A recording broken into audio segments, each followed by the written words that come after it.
오늘 성경 공부는 열왕기상 19장 전체입니다만 너무 길기 때문에 그중 일부만 뽑아서 읽도록 하겠습니다. 1절부터 4절까지, 8절부터 10절까지입니다. 먼저 1절부터 4절까지 말씀을 공독합니다. 아합은 엘리야가 한 모든 일과 그가 칼로 모든 예언자들을 죽인 일을 낱낱이 이세벨에게 알려주었다. 그러자 이세벨은 엘리야에게 심부름꾼을 보내어 말하였다. 내가 예언자들을 죽였으니 나도 너를 죽이겠다. 내가 내일 이맘때까지 너를 죽이지 못하면 신들에게서 천벌을 달게 받겠다. 아니 그보다 더한 재앙이라도 그대로 받겠다. 엘리야는 두려워서 급히 일어나 목숨을 살리려고 도망하여 유다의 브엘세바로 갔다. 그곳에 자기 시종을 남겨두고 자신은 홀로 광야로 들어가서 하룻길을 더 걸어 어떤 로뎀 나무 아래로 가서 거기에 앉아서 죽기를 간청하며 기도하였다. 주님, 이제는 더 바랄 것이 없습니다. 나의 목숨을 거두어 주십시오. 나는 내 조상보다 조금도 나을 것이 없습니다. 이어서 8절부터 10절까지 말씀을 공독합니다.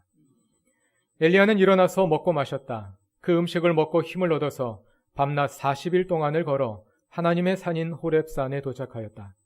엘리야는 거기에 있는 동굴에 이르러 거기에서 밤을 지냈다. 그때 주님께서 그에게 말씀하셨다. 엘리야야, 너는 여기에서 무엇을 하고 있느냐? 엘리야가 대답하였다. 나는 이제까지 주 만군의 하나님만 열정으로 섬겼습니다. 그러나 이스라엘 자손은 주님과 맺은 언약을 버리고 주님의 제단을 헐었으며 주님의 예언자들을 칼로 쳐서 죽였습니다. 이제 나만 홀로 남았는데 그들은 내 목숨마저도 없애려고 찾고 있습니다. 아멘. 이것은 하나님의 말씀입니다. 지난 주일에 이어서 오늘도 예언자 엘리야를 통하여 주시는 하나님의 말씀을 듣기를 원합니다. 지난주에 살펴본 것처럼 예언자 엘리야는 갈멜산에서 바알 선지자 450명 그리고 아세라의 예언자 400명과 850대의 일의 대결을 벌여서 농사를 주관하는 신이 바알이 아니라 하나님이심을 만천하에 알렸습니다. 이 사건을 통해 엘리야는 능력 있는 예언자의 표상이 되었을 뿐만 아니라 구약성경의 예언자 전체를 대표하는 인물이 되었습니다. 구약성경 예언서의 마지막 책은 말라기입니다. 예언서 전체를 마무리하는 말라기에 그 가운데서도 마지막 구절인 4장 5절과 6절에서 하나님은 마지막 날에 한 예언자를 미리 보내 백성들의 마음을 준비시킬 것이라고 예고하시는데 그 예언자가 바로 엘리야입니다. 또 공관 3복음서에 모두 기록된 변화산 사건에서 모세와 엘리야가 나타나 예수님과 대화하는 장면을 볼 수 있습니다. 모세가 율법의 대변자라면 엘리야는 모든 예언자들을 대표하는 사람이라고 할 수 있겠는데요. 엘리야를 그 위치로 등극시킨 결정적인 사건이 바로 갈멜산 사건입니다. 하늘을 닫아 3년 동안 비가 내리지 않게 하며 마른 하늘에서 불이 내리게 하고 또 가뭄 후에 비가 내리게 하는 예언자, 바알과 아세라의 예언자 850명과 배포 있게 대결하여 이길 뿐 아니라 그 카리스마로 백성들의 마음을 움직여 바알의 예언자들을 모두 처단하도록 만들었던 엘리야. 그러나 그러한 엘리야에게도 권력의 위협에 쫓겨 다급하게 도망하고 절망감에 빠져 죽음을 청했던 초라하고 처량한 시절이 있었습니다.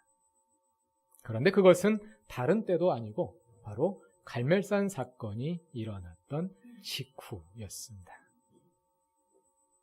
갈멜산에서 코가 석자나 빠진 아합 왕은 왕궁으로 돌아가 왕비 이세벨에게 그날 벌어진 일을 낱낱이 소상히 알려주었습니다. 그 말을 듣고 이세벨이 어떤 반응을 보였을까요? 오늘 본문인 열왕기상 19장 2절은 이렇게 말합니다. 그러자 이세벨은 엘리야에게 심부름꾼을 보내어 말하였다. 내가 예언자들을 죽였으니 나도 너를 죽이겠다. 내가 내일 이맘때까지 너를 죽이지 못하면 신들에게서 천벌을 달게 받겠다. 아니 그보다 더한 재앙이라도 그대로 받겠다. 아마 보통 사람 같으면 그날 갈멜산에서 벌어진 일을 아합에게 전해 듣고 난 후에 등줄기에 식은땀이 쫙 흐르면서 기가 팍 죽었을 겁니다. 그런데 이세벨은 전혀 그렇지 않습니다. 어떻게 사람이 이럴 수 있을까요? 이세벨은 바알 종교인이고 이스라엘 왕궁에 수많은 바알 종교의 성직자들을 들여와서 바알 종교를 번성시킨 장본인이지만 그 자신은 신을 믿지 않는 사람입니다. 만일 그녀가 정말 바알 신을 믿었다면 바알의 예언자들이 갈멜산에서 그렇게 무기력하게 엘리야에게 당했다는 소식을 듣고 큰 충격을 받았을 겁니다. 그러나 그녀는 그렇게 어마어마한 소식을 듣고도 끄떡도 하지 않습니다. 이세벨에게서 바알 종교란 단지 그녀의 권력을 뒷받침하는 효과적인 수단이었을 뿐입니다. 종교가 왕권을 정당화해주고 효과적으로 백성들의 복종을 이끌어내기 때문에 종교를 이용할 뿐이지 그녀는 바알신을 믿지 않습니다. 따라서 바알의 예언자들이 하루 종일 미친 듯이 날뛰며 기도를 해도 바알신이 불을 내려 응답하지 못했다는 것이 이세벨에게는 전혀 놀라운 일이 아닙니다.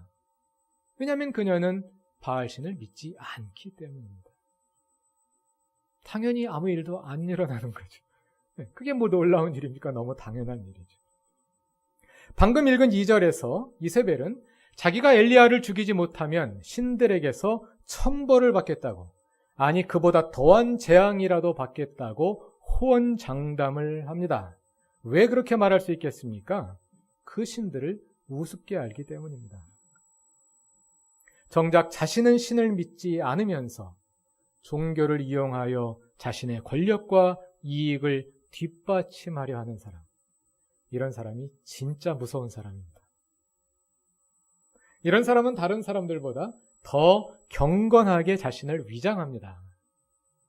이세벨이 바알 종교의 적극적인 후원자로 처신했던 것을 생각해 보십시오. 이런 사람은 겉으로 보기에 신앙심이 강한 사람으로 처신하기 때문에 가려내기가 참 어렵습니다. 아합만 해도 이스라엘 왕들 가운데 가장 악하기로 꼽히는 사람이지만 그래도 그 밑바탕에는 희미하게나마 하나님을 믿는 신앙이 있기 때문에 결국은 물러서지 않았습니까? 그러나 이세벨은 물러설 줄을 모릅니다. 그래서 이런 사람 만나면 정말 어렵습니다. 갈멜산에서 엘리야와 바알의 예언자들이 대결할 때 거기에는 분명한 룰이 하나 있었습니다. 그것은 누가 하나님인지를 가려내는 경쟁이었는데 그것이 가려진 후에는 그 하나님의 뜻을 따르는 것입니다.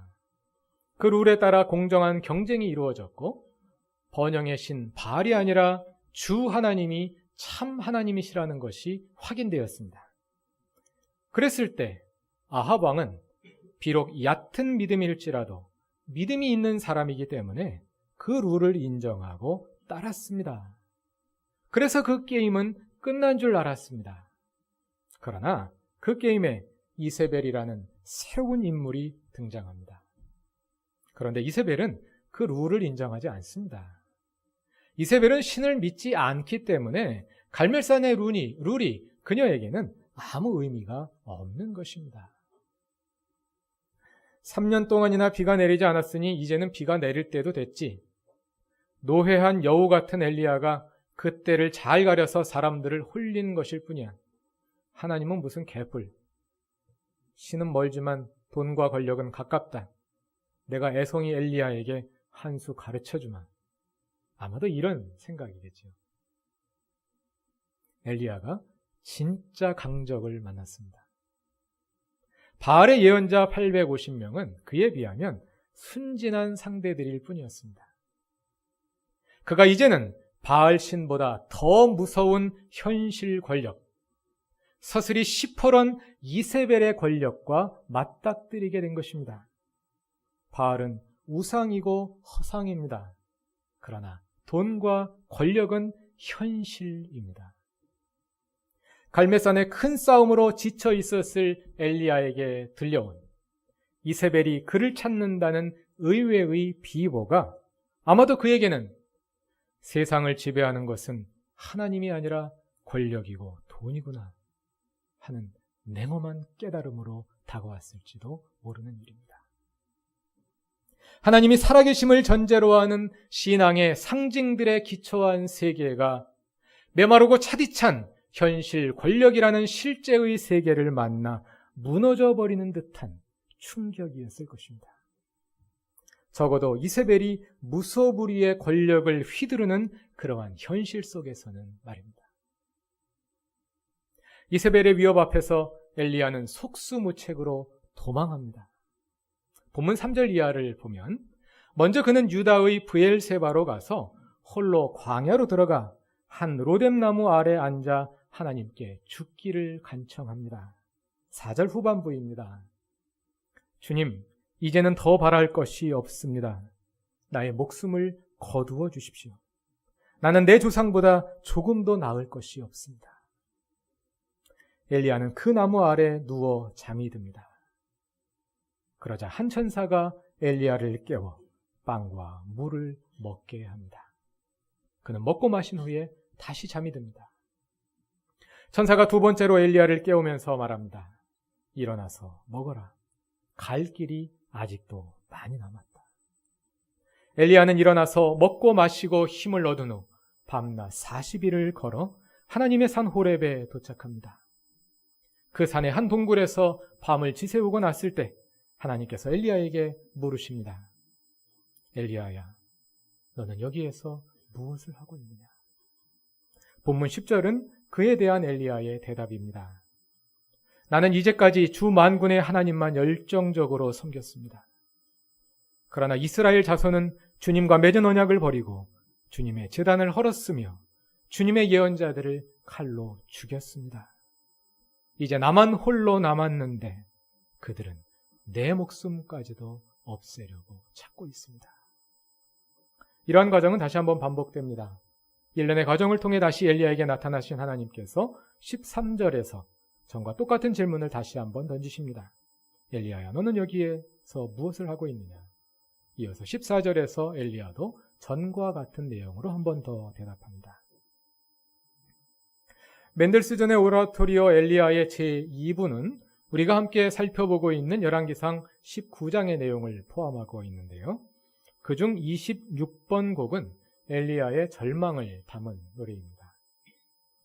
바리톤 임성준 집사님의 독창으로 그 노래를 함께 감상해 보시겠습니다. 독일어로 된 원곡의 제목은 Es ist genug이고 임성준 집사님이 부르실 영어 번역곡은 It is enough입니다. 방금 확인하신 열왕기상 19장 4절과 10절, 14절에 나오는 엘리야의 한탄을 한 곡에 모아 놓았습니다. 같이 감상해 보시겠습니다.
감사합니다.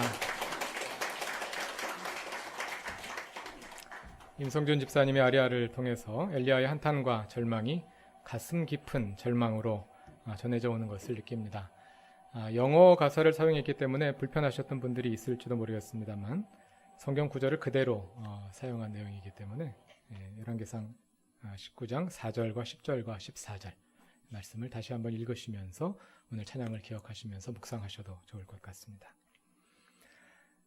엘리야는 그 누구도 필적할 수 없는 능력의 예언자였지만 그것은 모두 하나님께서 엘리야를 사용하시고 엘리야를 통해 하나님께서 친히 일하신 결과였지 엘리야 자신의 능력은 아니었습니다.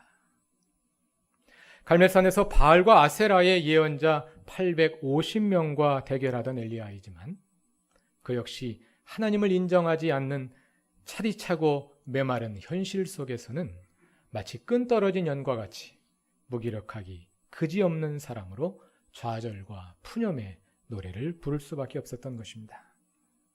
엘리야가 끈 떨어진 연이라는 말은 적절하지 않은 비유일 수도 있습니다. 왜냐하면 그는 하나님께 분명히 연결되어 있는 사람이기 때문입니다. 그러나 그가 사는 현실 속에서 그의 처지는 바로 끈 떨어진 연과 같았습니다. 그는 현실 아무 곳에도 줄을 대고 있지 않았기 때문입니다. 만일 엘리야가 아합 뒤에 줄을 섰다면, 아니면 좀 더 명민하게 이세벨에게 줄을 대었다면, 다시 말해서 그가 하나님을 믿되 그저 적당히 믿고 현실과 타협하면서 그 현실의 끈에 그의 연을 달아 날리고자 했다면, 그는 한편으로는 영향력 있는 종교 지도자로 명성을 쌓으면서 다른 한편으로는 권력이 주는 부와 안전까지 향유하며 편안하게 살 수 있었을지도 모릅니다. 그러나 그가 그러한 불의한 현실을 거부하고 하나님의 예언자로서 바른 길을 가고자 했을 때 그는 그 현실 속에서 아무의 지지도 받지 못한 채 마치 끈 떨어진 연과 같이 홀로 처절하게 외로운 싸움을 싸울 수밖에 없었던 것입니다. 끈 떨어진 연, 요즘 문화를 반영하여 표현을 바꾸어 보자면 오늘 설교 제목처럼 충전기 없는 스마트폰이라고 해볼 수 있겠습니다. 요즘 스마트폰 얼마나 대단합니까? 작은 전화기 하나로 별일을 다 하지요. 그러나 혹시 여행을 가든지 해서 집을 떠나 밖에서 자게 되었는데 충전기를 안 가져가서 전화기가 죽었던 경험들 가지고 계시지 않으십니까? 갈멜산에서 대결을 마치고 돌아온 엘리야의 상태는 마치 방전된 스마트폰과 같았습니다. 그는 얼마 전까지만 하더라도 상상을 초월하는 능력의 예언자였지만 그 능력이 다 방전되어 버리고 났을 때 엘리야는 이제 이세벨의 위세를 피해 달아나는 무기력한 도망자에 불과했던 것입니다. 그러나 브엘세바로 그리고 다시 호렙산으로 피해가는 엘리야의 길은 하나님께서 그를 다시 충전시키시는 과정이었습니다. 하나님 그 길에서 반복하여 천사를 통해 그가 먹을 것을 공급해 주시고 새 힘을 주셨습니다. 오늘 설교 전에 찬양대가 부른 찬양은 오라토리오 엘리야에서 이세벨을 피해가는 길에 엘리야와 천사들이 나눈 대화의 일부분입니다.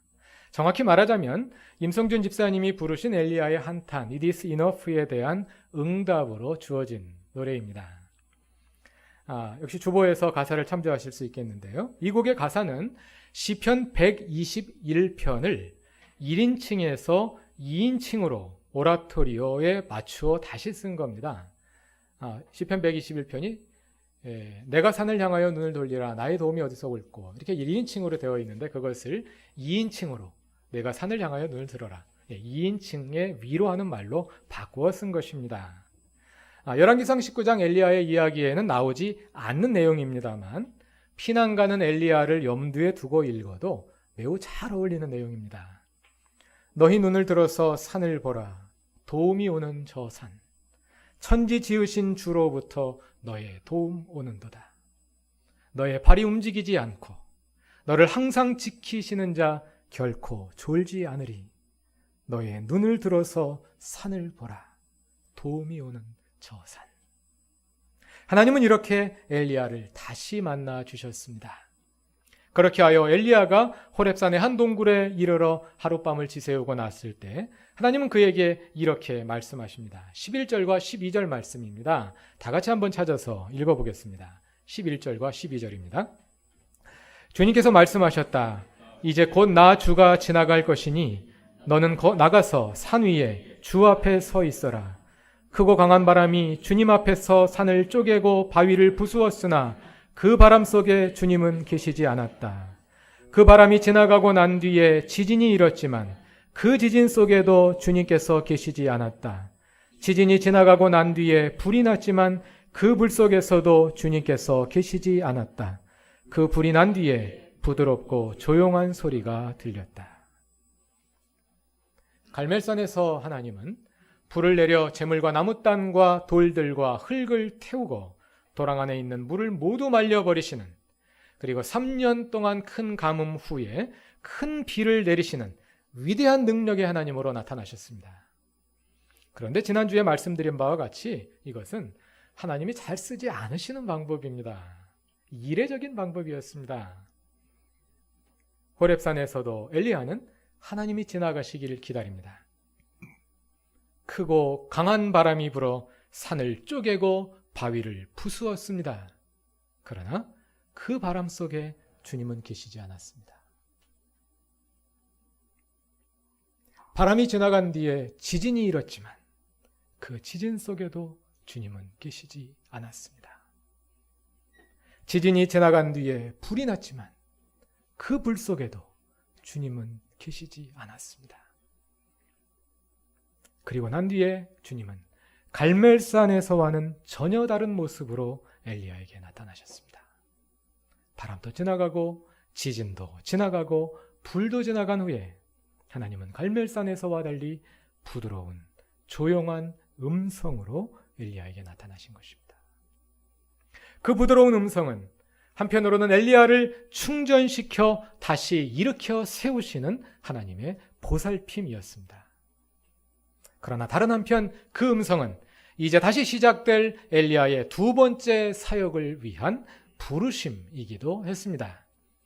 그 사역은 크게 세 부분으로 이루어져 있는데, 첫 번째는 이스라엘의 이웃 나라인 시리아의 정권 교체를 위해 하사엘에게 기름을 부어 왕으로 세우는 일이었고, 두 번째는 이스라엘의 왕조 교체를 위해 예후에게 기름을 부어 왕으로 세우는 일이었고, 세 번째는 엘리사에게 기름을 부어 엘리야 자신을 이을 새 예언자로 세우는 일이었습니다.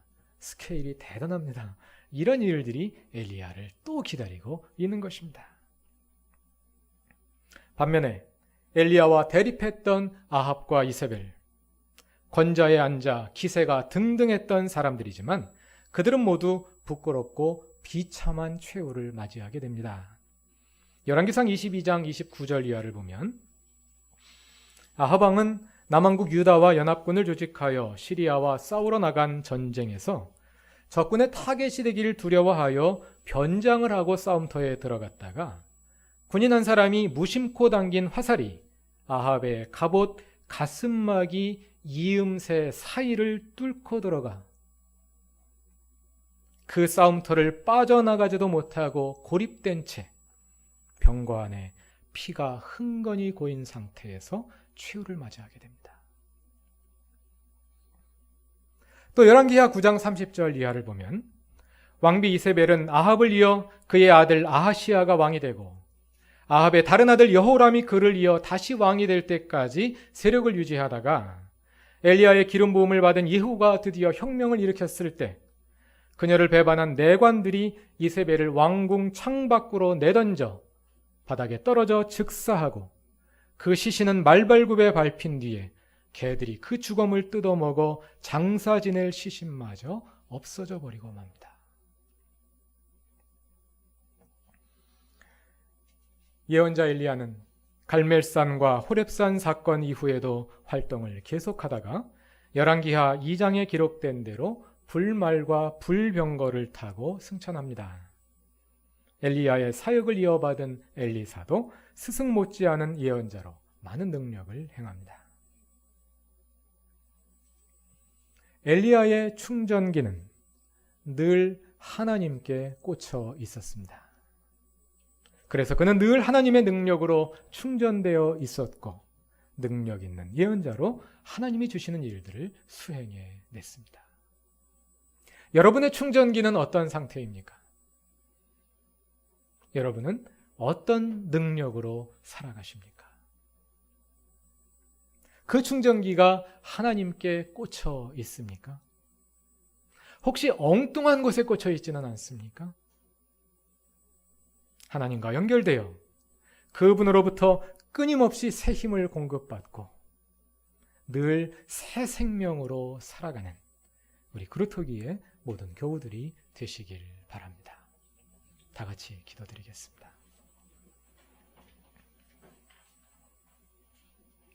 엘리야의 하나님, 주님은 곧 나의 하나님이십니다. 갈멜산의 기적을 통해서 그리고 호렙산의 부드럽고 조용한 음성 가운데서 주님을 보고 듣고 알기 원합니다. 충전기 없는 스마트폰처럼 겉보기는 그럴듯하나 하나님 나라에 전혀 쓸데없는 존재가 되지 않게 하시고 늘 주님께 연결되어 있어 주의 영으로 새 힘을 충전하며 생명력 있게 살아가는 그루터기 교회가 되게 하옵소서. 예수님의 이름으로 기도드립니다.